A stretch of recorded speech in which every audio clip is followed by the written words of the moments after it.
5h30 du matin, un samedi. En haut des chevalements métalliques, les molettes tournent. Nous sommes au siège numéro 7 de Liévin, un des puits les plus importants du bassin du Nord-Pas-de-Calais. Les berlines vont et viennent avec une inflexible régularité. La mine est une usine qui fonctionne jour et nuit.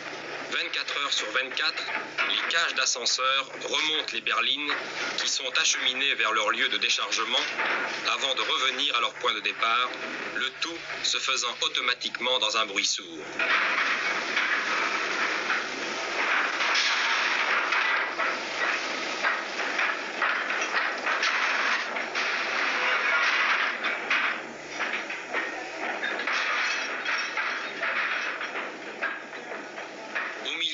De cette gigantesque installation où tout a été pensé en fonction du charbon et de la production, voici les hommes de la mine, dans la salle des pendus. C'est là qu'ils suspendent au plafond ou leur tenue de ville ou leurs habits de travail.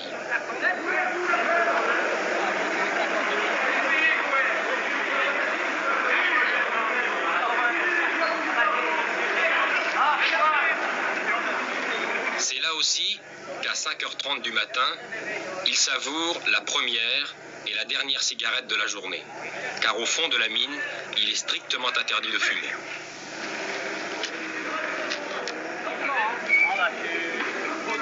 Après avoir endossé la tenue de fond, vient le rite de la lampisterie. Chaque mineur y a sa lampe qu'il prend à la descente et dépose en remontant.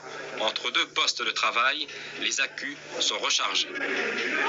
Avant de quitter la lampisterie, le mineur passe devant le chef d'équipe, le chef Porion, qui, après avoir fait l'appel, distribue le travail.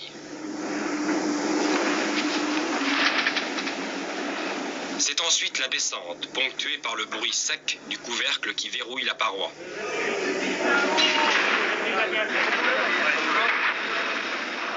La vitesse de la cage est de 12 mètres par seconde. En un instant, vous êtes transporté du jour au fond, non sans une certaine émotion.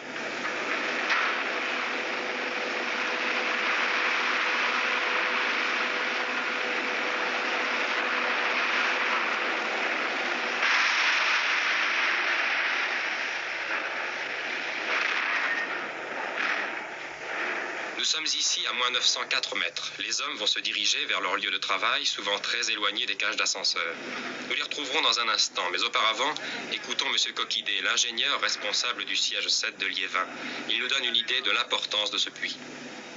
Nous avons actuellement, au point de vue personnel inscrit, 1640 ouvriers fonds, plus 125 agents de maîtrise ou techniciens. Évidemment, ce personnel est un personnel inscrit, c'est-à-dire qu'en fait, le personnel présent journellement est de l'ordre de 1420 ouvriers du fait de l'absentéisme dû aux congés payés, aux maladies, aux absences diverses et variées. Combien avez-vous de kilomètres de galerie? Le siège 7 a actuellement de l'ordre de 80 km de galerie entretenue. Ces 80 km étant constitués de bovettes et de creusements en veine. Les bovettes sont des couloirs latéraux sur lesquels débouchent les entrées et sorties de taille.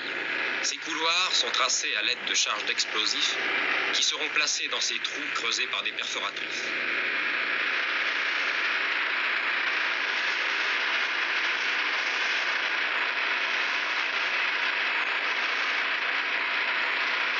L'injection d'eau est permanente, elle permet de se défendre contre la poussière qui demeure toujours l'ennemi du mineur et de donner aussi une certaine souplesse au massif à dynamiter.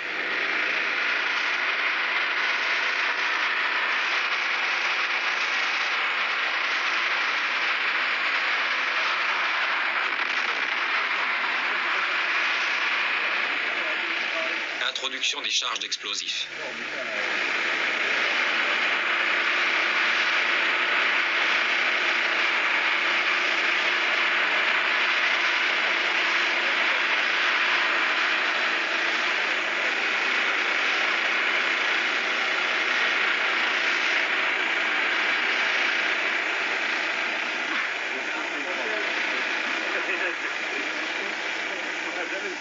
Avant l'explosion, l'heure de la pause. En termes de mineurs, c'est le briquet.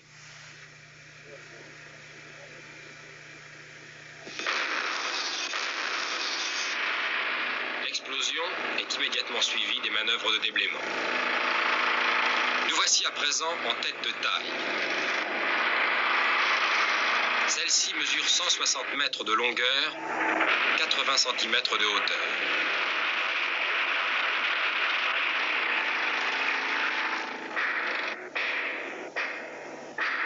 Les hommes travaillent donc toujours courbés, parfois même couchés.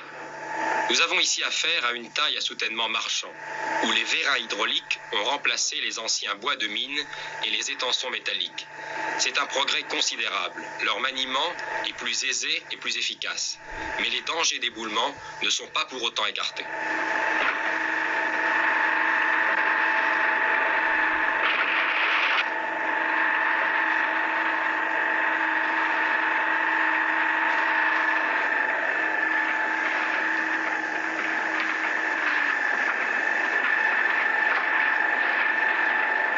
Ce travail dans la taille, qui s'effectue dans des positions très difficiles, constitue de la part du mineur une performance physique tout à fait exceptionnelle.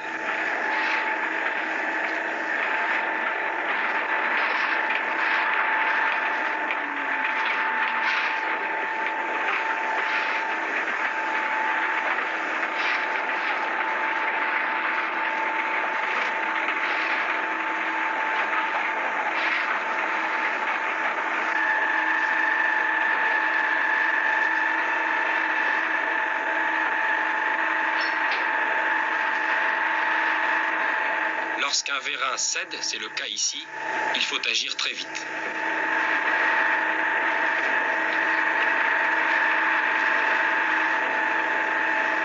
Le soutènement marchand et la télécommande des appareils d'abattage, ici le rabot, préfigurent la mine de demain. Une mine dont toutes les opérations sont effectuées en liaison constante avec la surface, la salle de contrôle étant appelée télévigie. La chaîne ? Pas encore. Ça en a encore pour longtemps. 10 minutes. Bon, merci. Retour au fond, voici le convoyeur, tapis roulant qui évacue le charbon après le passage du rabot vers le réseau souterrain de transport.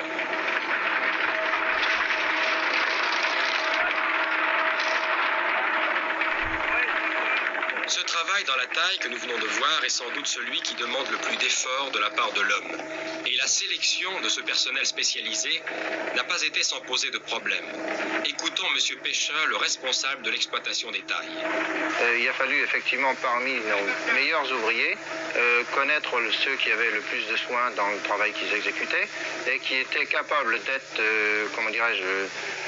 formés à l'utilisation de ce nouveau matériel. Ça fait cher la première fois qu'on descend dans la mine et qu'on voit le travail sur la taille, et c'est mon cas, on a une sensation curieuse d'étouffement un peu. Est-ce qu'on s'habitue à cette sensation? Oui, c'est effectivement le premier contact qui est assez difficile et assez angoissant. Oui. C'est le fait, je crois, de descendre, de se dire on a 900 mètres de terrain au-dessus de soi et on risque effectivement de peut-être l'éboulement, mais l'étouffement. Mais l'habitude est très vite prise. Est-ce qu'à votre avis, les hommes qui travaillent auprès des vérins durant 7 à 8 heures, ils pensent à ce qu'il y a? Absolument pas. Absolument pas.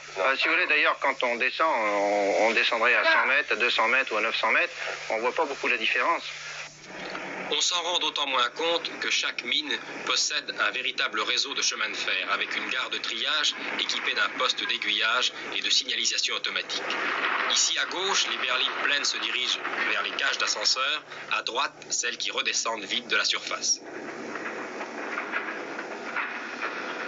Sur le plan humain, il y a tout d'abord la sécurité qu'il faut absolument établir, qu'il faut absolument réussir, tant sur le plan collectif que sur le plan individuel.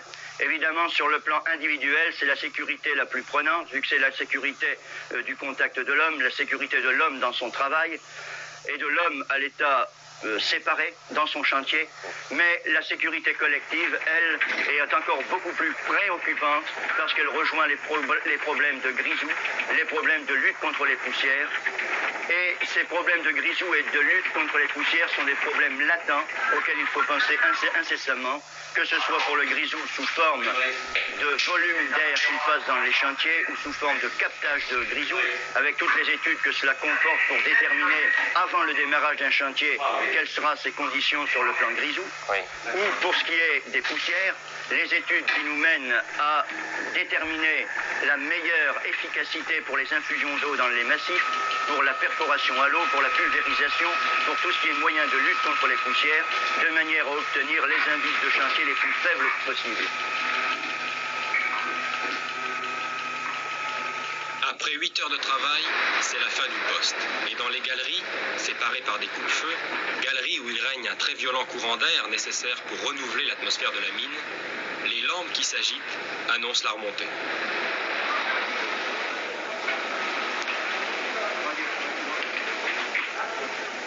Ça, monsieur, vous êtes resté 2 minutes avec nous, là. Oui. Vous avez quel âge? Moi, je vais avoir 48 ans. Oui. Vous êtes dans la mine depuis combien de temps? Depuis 1934. J'ai 33 ans et demi de fait. Vous êtes de la région de Lens? Lens, une Merole. Oui. Comment s'est passé aujourd'hui la journée? Ça n'a pas été trop dur? Bon, ça va. Vous êtes descendu quelle heure? 13h à peu près? 13h30? 2h moins le quart. Oui, c'est ça. Vous faites les 8 heures. Oui. Vous allez rentrer, là, retrouver votre femme et vos enfants? Oui. Ouais. Vous êtes mineur depuis combien de temps? Depuis 1939. Oui. Ça fait 28 ans. 28 ans. Là, vous remontez, c'est samedi. Qu'est-ce que vous allez faire ce week-end? Ce week-end, Oui. Vous allez vous reposer? on va toujours bien se reposer dans la nuit de samedi à dimanche. Et Ouais. dimanche, on verra. Revenez vivre. Ouais. Ouais. Vous avez des enfants? Vous avez passé le dimanche avec eux? Ah, j'en ai deux, oui. Ouais. Une fille et un garçon. Vous êtes descendu dans la mine à quel âge pour la première fois? 15 ans. 15 ans. Ouais. Ça a été aujourd'hui? Aujourd'hui, ça a été, oui. Bien sûr, c'est toujours la même routine, hein, nous autres. Oui. Il n'y a pas de problème, quoi, pas de changement. Toujours la même chose. Nous, on descend pour la première fois et ça nous a fait une curieuse impression. Croyez-moi, celui qui n'a jamais descendu, qui descend pour la première fois, c'est beau. Enfin, il est tout étonné, c'est nouveau pour lui, Vous quoi. vous souvenez de la première fois quand vous êtes Ah descendu? oui, je me souviens très bien. Je dirais que je me suis cru pas, il est même pensionné maintenant. Oui. Ah bah, j'étais tout étonné, c'était incroyable, quoi. C'est nouveau pour moi. Oui. C'est dimanche demain, qu'allez-vous faire demain? Moi, je vais à la pêche demain. Vous allez à la pêche? Ah oui. Ouais. Il fait bon, bien sûr. Il fait bon, ouais. Là, ça vous détend, ça vous repose. Ah oui, ça me repose, ça me détend. Et vous? Bah, moi, j'aime pas, la pêche, j'aime pas, mais j'aime bien me promener en voiture, tout ça, faire des Ouais. randonnées.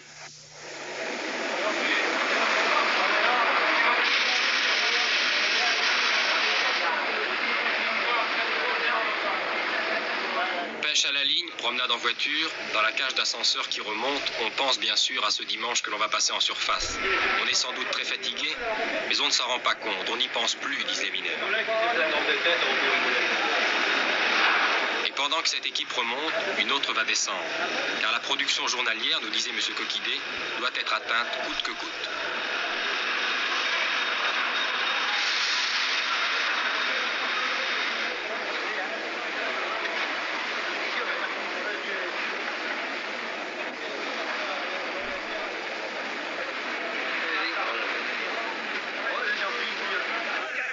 Dimanche après-midi, nous retrouvons quelques mineurs de fond sur le stade. Nous sommes dans le Nord, ne l'oublions pas, une région où le football est roi. Donc, c'est Difren. Non, monsieur. On a du mal à vous reconnaître comme ça. Ah oui. On vous avez hier au fond, c'était plus le même homme. Ah, c'est pas pareil, hein. Oui. Vous êtes remonté à quelle heure? Midi et demi. Midi et demi. Et vous êtes pas reposé? Oui. Un petit peu quand même. Oui. Vous jouez au football depuis combien de temps? Oh, depuis l'âge de 13 ans. Il y a des mineurs sur le terrain, des jeunes. Hein. Ah ben, vous avez là 4 mineurs de fond. Vous avez ensuite 2 ouvriers de jour.